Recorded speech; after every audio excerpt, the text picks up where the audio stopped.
பெண் பார்க்க வந்த மாப்பிள்ளை பணிபுரியும் இடத்திற்கே சென்று அர்ச்சனா அர்ச்சித்து விட்டு வந்த விஷயம் தரகர் மூலமாய் தேவநாதனுக்கும் பார்வதிக்கும் தெரியவர இருவரும் நிலைகுலைந்து போயினர்.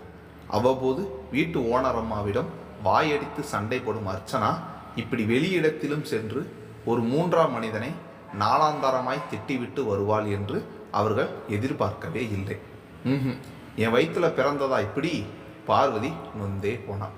சின்னவனு அவளுக்கு அதிகமாய் செல்லம் கொடுத்து நாம தான் அவளை கெடுத்து வச்சிருக்கோம். இருக்கிற இடம் தெரியாம அமைதியா குத்து வழக்காட்டம் இருக்கிற மூத்தவளுக்கே ஒரு வரணும் குதிர மாட்டேங்குது. இந்த பஜாரிக்கு என்னதான் நடக்க போதும் நினைச்சாலே பயமா இருக்கு. தேவநாதன் தொலைநோக்கு பார்வையுடன் கவலைப்பட்டார். ஐயா, நானும் என்னால் முடிஞ்ச வரைக்கும் முயற்சி பண்ணி தான் உங்கள் மூத்த பொண்ணுக்கு வரன்களை கொண்டு வர்றேன். என்னோட துரதிர்ஷ்டமோ இல்லை இந்த பொண்ணோட துரதிர்ஷ்டமோ தெரியலை. ஒவ்வொரு தடவையும் ஏதோ ஒரு தடங்கள் வந்து வரன் அமையாமல் போயிடுது. என்னோட சர்வீஸில் இந்த பொண்ணுக்கு அலைஞ்ச மாதிரி வேற எந்த பொண்ணுக்குமே நான் அலைஞ்சதில்லைன்னா பார்த்துக்கோங்களேன். அதனால தான் சொல்கிறேன் என்று தரகர் இழுக்க, சொல்லியா அதனால் தேவநாதன் வெடுக்கென்று கேட்டார். நீங்கள் வேற யாராவது தரகர் மூலமாகவோ இல்லைனா இப்போ தான் நிறைய திருமண தகவல் நிலையங்கள் வந்திருக்கே, அதில் ஏதாவது ஒன்று மூலமாகவோ முயற்சி பண்ணுங்க, என்ன விட்டுடுங்க. கையெடுத்து கும்பிட்டு விட்டு தரகர் புறமுதுகிட்டு ஓடிய பின் தேவநாதனும் பார்வதியும் மனம் தளர்ந்து உடல் சோர்ந்து ஆளுக்கு ஒரு மூலையில் சென்று உள்ள குமுறலோடு உலையாய் கொதிக்கும் நெஞ்சோடு சிலையாய் அமர்ந்தனர். அரை மணி நேரத்திற்கு பின் வாசல் பக்கம் யாரோ வரும் நிழலாட பார்வதி மட்டும் மெல்ல தலையை தூக்கி பார்த்தாள். செருப்பை கலற்ற விட்டபடி வீட்டிற்குள் நுழைந்தாள் அர்ச்சனா.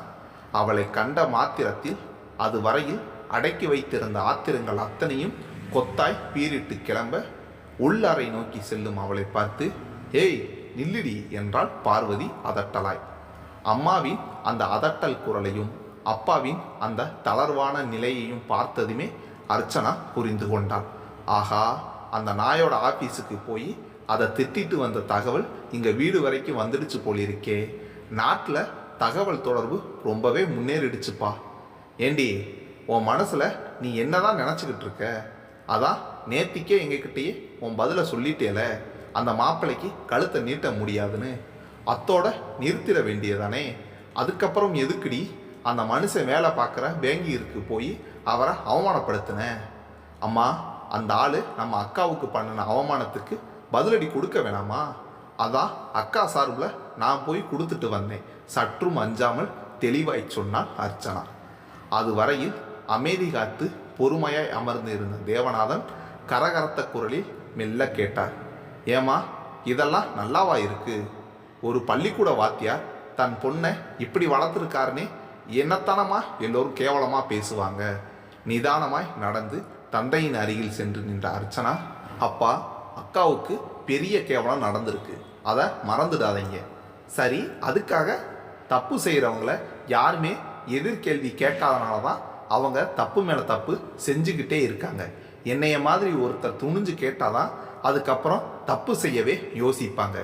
ஏய், நீ என்ன பெரிய சண்டி ராணியா தப்பையெல்லாம் தட்டி கேட்க? பார்வதி சீறிக்கொண்டு வந்தாள்.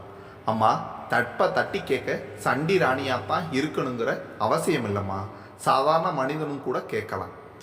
உன்னையெல்லாம் திருத்தவே முடியாது, நீ எக்கோட கெட்டுப்போ சொல்லிவிட்டு பார்வதி சமையலறை நோக்கி செல்ல தேவநாதனும் அதே பாணியில் தன் முகத்தை திருப்பிக் கொள்ள லேசான மன சங்கடத்துடனே உள்ளறையை நோக்கி அடைந்தாள் அர்ச்சனா.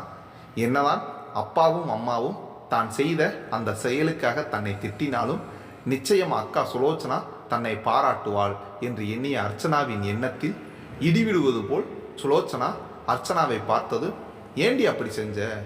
உனக்கு ஏதாச்சும் கிறுக்கு பிடிச்சிடுச்சா என்று எடுத்த எடுப்பிலேயே கடுமையான குரலில் கேட்க ஒரு கணம் சம்பித்து நின்றாள். அதான் உனக்கு விருப்பம் இல்லைன்னு சொல்லிட்டேல, அத்தோட நிறுத்திக்க வேண்டியதானே. அதை விட்டுட்டு கொஞ்சம் கூட நாகரிகம் இல்லாமல் படித்தவளா நீ? சுலோச்சனா பேச பேச அர்ச்சனாவிற்குள் கோபக்கணல் மூண்டது. சும்மா நிறுத்துக்கா. நான் யாருக்காக இதை செய்தேன்? எனக்காகவா? உனக்காக.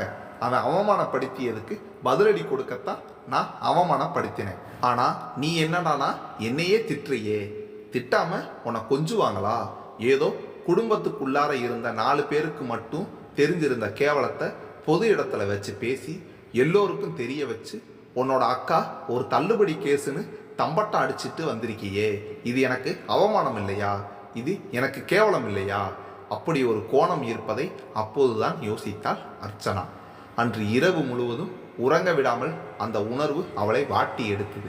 சே, அப்பா, அம்மா, அக்கா, இன்னும் அந்த தரகர், அந்த மாப்பிள்ளை, இப்படி எல்லோரையுமே சங்கடப்படுத்திட்டே இந்த விஷயத்தை நான் செய்திருக்க கூடாதே. என் ஒருத்தியோட ஆங்காரம் தனியணும் என்பதற்காக இத்தனை பேரோட வெறுப்பை சம்பாதிச்சுக்கிட்டேனே.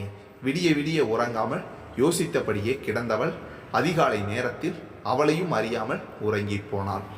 மறுநாள் மாலை அலுவலகம் முடிந்த பின் தோழி கவிதாவுடன் அந்த ரெஸ்டாரண்டிற்கு காபி சாப்பிட சென்ற அர்ச்சனா அவளிடம் தன் மனப்புழுங்கல்களை கொட்டி தீர்த்தாள். என்னுடைய அந்த செயல் யாரை சந்தோஷப்படுத்துமோ இல்லையோ, நிச்சயம் என் அக்காவை சந்தோஷப்படுத்தும்னு நம்பினேன். ஆனால் அது அவளை மேலும் நோகடிக்கும்னு சத்தியமாக நினைக்கவே இல்லை. சே, என்னோட அவசர புத்தி அவளை இன்னும் அதிகமாய் சங்கடப்படுத்தி விட்டது, காயப்படுத்தி விட்டது. சொல்லும்போது அர்ச்சனாவின் முகத்தில் வேதனை ரேகைகள் ஓடின. யோசிச்சு பார்த்தா உங்கள் அக்காவோட கோணமும் சரிதான் படுது. அவள் அழகுல கொஞ்சம் மட்டுதான், அதனால தான் மாப்பிள்ளை அவளை ஒதுக்கிட்டு என்னைய கேட்டிருக்காருங்கிற சங்கடமான உண்மையை நீ உன்னோட அதிரடியான மறுத்தல் மூலமாக உறக்க சொல்லி போஸ்டர் அடித்து ஒட்டிக்கிட்ட மாதிரி தெரியுது, கவிதா தெளிவாய் சொன்னான். ஏ கவிதா, நேத்திக்கு நீதாண்டி இந்த ஐடியாவை எனக்கு சொல்லி கொடுத்து என்னைய கொம்பு சீவி அனுப்பி வச்ச. இப்போ நீயே வேற மாதிரி பேசினா எப்படி? உண்மைதான், நான் மறுக்கலை. பட் இந்த கோணத்தில் சிந்திக்க ஏனோ எனக்கும் தோணலை. அவளும் தன் தவறை ஒப்புக்கொண்டாள். மொத்தத்தில் தேவையில்லாமல் எல்லோர் மனசையும் சங்கடப்படுத்தி எல்லோருக்கும் கெட்டவளாயிட்டேன் நான், பரிதாபமாய் சொன்னாள் அர்ச்சனா. அப்போது எக்ஸ்கியூஸ் மீ என்ற குரல் வெகு சமீபத்தில் கேட்க இருவரும் ஒரு சேர தலை நிமிர்த்து பார்த்தனர். நான் இங்கே உட்காரலாமா என்று அப்பெண் இவர்கள் மேஜையில் காலியாக இருந்த இருக்கையை காட்ட, உட்காரலாமே என்றாள் அர்ச்சனா. தேங்க்யூ என்றபடி அமர்ந்த அப்பெண் தன் கையில் இருந்த பேக்கை மேஜை மீது வைத்துவிட்டு, என் பேரு மைதிலி, நான் நேத்திக்கு நீங்கள் வந்து சண்டை போட்டுட்டு வந்தீங்களே அதே பேங்க்கில் தான் ஒர்க் பண்ணுறேன், மிஸ்டர் பிரபாகரோட கொலிக் என்றால் நாகரிகமான குரலில். அவள் அப்படி சொன்னதும், போச்சுடா, நேத்திக்கு நான் செஞ்ச காரியத்துக்கு என்னை அர்ச்சனை பண்ண இன்னொரு ஜீவனும் புறப்பட்டு வந்திருக்கு போலிருக்கே என்று நினைத்து கொண்டே அர்ச்சனா, ஓ அப்படியா என்று சுவாரஸ்யமே இல்லாமல் சொல்லி வைத்தாள். நான் இப்போ எதுக்காக உங்ககிட்ட வழியே பேச வந்திருக்கேனா, திசை மாறி தறிகெட்டு போக இருந்த என்னோட வாழ்க்கையை காப்பாற்றினதுக்கு உங்களுக்கு நன்றி சொல்லிட்டு போகத்தான் வந்திருக்கேன் என்றாள்.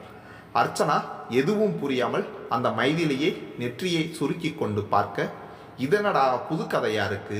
கவிதா சுவாரஸ்யம் ஆனாள். என்னம்மா சொல்ற? நன்றியா? யாரு யாருக்கு எதுக்கு நன்றி? ஒன்றுமே புரியலையம்மா. சட்டென்று அப்பெண் கண் கலங்க அர்ச்சனாவும் கவிதாவும் திடுக்கிட்டு போயினார். ஹலோ ஹலோ, இப்போ எதுக்கு திடீர்னு அழுவுறீங்க? விஷயத்தை சொல்லித்தழுங்க, பார்க்குறவங்க எங்களை தப்பாக நினைப்பாங்க என்றாள் கவிதா. வந்து நானும் அந்த பிரபாகரும் 1 வருஷம் 2 வருஷம் இல்லை, கிட்டத்தட்ட 4 வருஷமாக ஒருத்தரை ஒருத்தர் சீரியஸாக காதலிச்சுட்டு வர்றோம். எங்கள் காதல் விஷயம் எங்கள் கூட வேலை பார்க்குற எல்லோருக்குமே தெரியும். உண்மையை சொல்லப்போனால் எங்கள் வீட்டுக்கு கூட தெரியும். அப்படியா? அப்படின்னா எதுக்கு அந்த ஆள் எங்கள் அக்காவை பெண் பார்க்க வரணும்? அர்ச்சனா இடையில் புகுந்து கேட்க, அவன் எனக்கு தெரியாமல் ரகசியமாக அந்த வேலையை செய்திருக்கிறான். ஆக்சுவலாக நீங்கள் எங்கள் பேங்கிற்கு வந்து சண்டை போட்டப்போ தான் எனக்கு அந்த விஷயமே தெரிய வந்தது. அது தெரிஞ்சதுமே நான் நொறுங்கி போயிட்டேன். அட என்னங்க, 4 வருஷமாக சீரியஸாக காதலிச்சுட்டு இருக்கேன்னு சொல்கிறீங்க, அப்புறம் எப்படி அந்த ஆள்? அர்ச்சனா யோசித்தாள். ஆனால் கவிதா கப்பென்று விஷயத்தை பிடித்து விட்டாள். இதை பார் அர்ச்சனா, முதல்ல இந்த பொண்ணோட அழகுல மயங்கி இவளை காதலிச்சிருக்கான். தரகர் மூலமாக உங்கள் அக்கா வரன் கைக்கு வர அதில் இருந்த உங்கள் அக்கா ஃபோட்டோவை பார்த்து அவளோட அழகுல மயங்கி அவளை பெண் பார்க்க வந்திருக்கான்.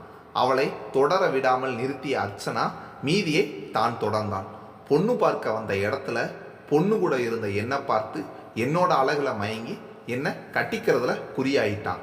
கரெக்ட் கரெக்ட், அதே தான். ஒருவேளை நீ அவனை கட்டி இருந்தேன்னா கல்யாணத்துக்கு பிறகு வேற யாராவது உன்னை விட அழகா கண்ணில் பட்டாங்கன்னா அவங்க அழகுல மயங்கி உன்னைய டைவர்ஸ் பண்ணிட்டு அவங்கள கட்டினாலும் கட்டிக்குவான். அப்புறம் அதே மாதிரி தொடர்ந்துக்கிட்டே இருப்பான். அவன் ஒரு தொடர்கதை. கல்யாண மன்னன். கவிதா சொல்லிவிட்டு பற்களை நரநரவென்று கடித்தாள். நீங்கள் 2 பேரும் சொல்கிறது தாங்க உண்மை. அவனோட சுயரூபம் எனக்கு இப்போ தாங்க புரியுது. இத்தனை வருஷம் என்கிட்ட நல்லவனாட்டும் நடிச்சிருக்கான் நயவஞ்சகன். அந்த மைதிலி தன் நெஞ்சின் மீது கை வைத்து கொண்டு சொன்னாள். அம்மா தாயி, ஏதோ இந்த மாட்டிலாவது புரிஞ்சுக்கிட்டேயே, அந்த அளவுக்கு பரவாயில்லைன்னு நினச்சிக்கோ என்றாள் கவிதா. சில நிமிடங்கள் அவர்கள் மூவரும் அவஸ்தையான அமைதியில் திளைத்திருக்க மைதிலி கேட்டார். இப்ப புரியுதுங்களாய் நான் ஏன் உங்களுக்கு நன்றி சொல்ல வந்தேன்னு. அந்த கணம் அர்ச்சனா பெருமிதம் கொண்டான். தான் செய்த அக்காரியம் பலர் மனதை புண்படுத்தி விட்டதாய் தன்னைத்தானே நொந்து கொண்டு கிடந்தவள் லேசாய் மகிழ்ந்தான். ஒரு அப்பாவி பெண்ணின் வாழ்க்கையை என் செயல் காப்பாற்றி இருக்கிறதென்றால் அதனால் எத்தனை பேர் மனம் புண்பட்டாலும் அதை பற்றி எனக்கு கவலை இல்லை என்று அவள் மனம் தன்னைத்தானே சமாதானப்படுத்தி கொண்டது. அர்ச்சனா முகத்தில் தோன்றிய பிரகாச ஒளியின் காரணத்தை புரிந்து கொண்ட கவிதா, பாத்தியா அர்ச்சனா, தப்பு செஞ்சிட்டேன்னு புலம்பிக்கிட்டே இருந்தியே, நீ செய்தது தப்பு இல்லை. அது பெண் குலத்தை காக்க அந்த இறைவன் உன் மூலமா விளையாடிய விளையாட்டுன்னு இப்போ புரிஞ்சுக்கிட்டியா? அப்போது பேரர் 2 காபி கொண்டு வந்து வைக்க, பேரர் இன்னொரு காபி கொண்டு வா என்றாள் அர்ச்சனா. இல்லை பரவாயில்லை, வேண்டாம். அந்த மைதிலி நாசுக்காய் மறுக்க, பரவாயில்லை சாப்பிடுமா என்று சொல்லி பேரரை அனுப்பினாள் அர்ச்சனா. மூவரும் காஃபி அருந்திய பின் ரெஸ்டாரண்டை விட்டு வெளியேறிய அப்பெண் போகும் முன் மீண்டும் ஒரு முறை அர்ச்சனாவிற்கு நன்றி சொல்ல, கடந்த காலத்தை கசந்த காலமாய் நினைத்து ஒதுக்கிட்டு வரும் காலத்தை வசந்த காலமாய் ஆக்கு. வீட்டில் பெரியவங்க மூலமாக ஒரு நல்ல மாப்பிள்ளையை பார்த்து கல்யாணம் பண்ணிக்கிட்டு நல்லா சந்தோஷமா இருமா என்று வாழ்த்தி அனுப்பினாள் அர்ச்சனா. அன்று காலையிலிருந்தே கனத்து போய் கிடந்த இதயத்தோடு உலவி கொண்டிருந்த அர்ச்சனா இப்போது நெகிழ்ந்து போன இதயத்தோடு வீட்டை நோக்கி சென்றாள்.